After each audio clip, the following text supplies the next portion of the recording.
Hi friends, I'm here today with this week's Tea of the Week. This week I have a wonderful one for you. It is Gingersnap. Man, this is a favorite of so many people, and I think you're really going to love it if you've never tried it before.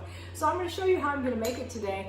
This is, if you've never seen these before, we do sell these at Tea Market, and we use them a lot at Tea Bar too. It's a great little kind of teapot for one, and also a beautiful little pitcher that you can use for all kinds of things. This is great for dressings or sauces or warming up some maple syrup. It works great for a lot of things, but it's perfect for our favorite little infuser. We sell a lot of mugs and pots and cups and things with infusers, but this is just an infuser you can use on its own. And I want to show you this one particularly with this tea today because it's a super fine mesh that's great for herbals. Gingersnap is an herbal infusion, and a lot of herbals have really small, what we refer to as small particulate matter, meaning little tiny pieces that could get through a larger infuser and be kind of floating around in your tea. With this little tight mesh, you're going to be sure you get a crystal clear infusion with nothing floating around in it. So we love it for that. So I'm going to get started steeping this tea, and then I'm going to tell you more about it. So this is a great time to kind of revisit how we measure tea. If you've ever watched us make a drink at Tea Bar, you know that we actually measure the tea in grams.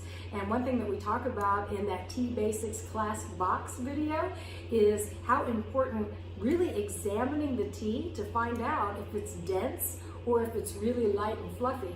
Gingersnap is full of fruit and nuts and small pieces of rooibos, so it is a really dense tea. So I'm going to use about 1.5 sort of level spoonfuls for this 14-ounce little pitcher. All right, so I'm gonna pour the water on here. Again, I'm steeping this at 195 degrees because that's how we do it at Tea Bar, because anything else is kind of too hot to drink. But if you like things at your house really hot, and this time of year, who doesn't, go ahead and feel free to use boiling water. But I'm gonna pour 195 degree water over our Gingersnap from our Cosmopolitan kettle. Here is the lid, and we just cover it and allow it to steep. I'm going to steep this tea for 4 minutes. Now, you can steep an herbal infusion longer because unlike tea, it's not going to become bitter. It's going to become stronger and more flavorful, and you're going to do what my granny called pull more of the goodie out. So you're going to get more of the efficacious properties out of the botanical plant.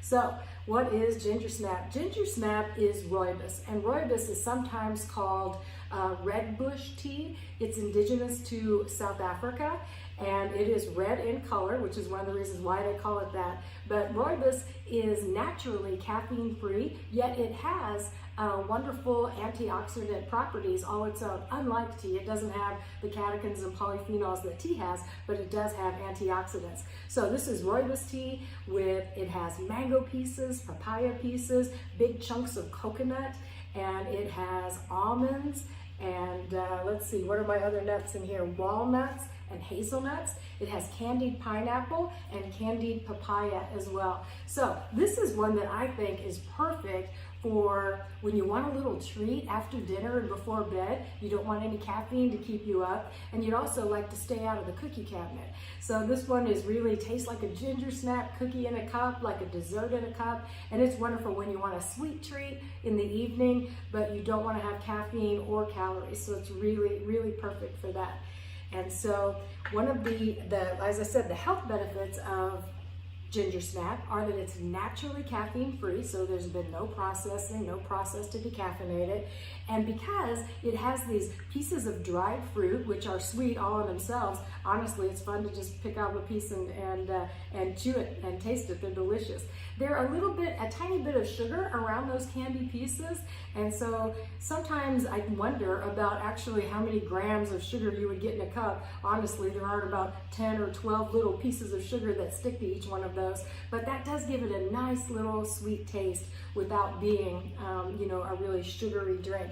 So it's comforting, has a nice sweet taste, and it's dessert-like, and if you haven't tried it, I think you would just love it. So this week, it is our Tea of the Week. We are offering it by the glass, brewed up and ready to go all week long at Tea Bar, and then you will also find it 10% off on teamarket.com. And then, so this is how See how we have, even though it has really tiny pieces, you can see how we're getting a really crystal clear infusion. And this little infuser is wonderful. I put it right inside this little pot for you to see, but it would also fit right inside your favorite cup. A lot of times people look at the infusing mugs and they're like, oh gosh, I have so many. And if you already have all the mugs in the world you need, sometimes you just need a perfect infuser. All right, so the idea behind this is we just take the lid off and invert it, and that becomes a saucer. And it's a wonderful way to just enjoy your tea. I sure hope you'll give Gingersnap a try. It is comforting and warm, and it has those wonderful spices and fruity flavors that we just love this time of year. Delicious, naturally sweet, very comforting. I hope you'll give it a try, and I will see you next week with our Tea of the Week.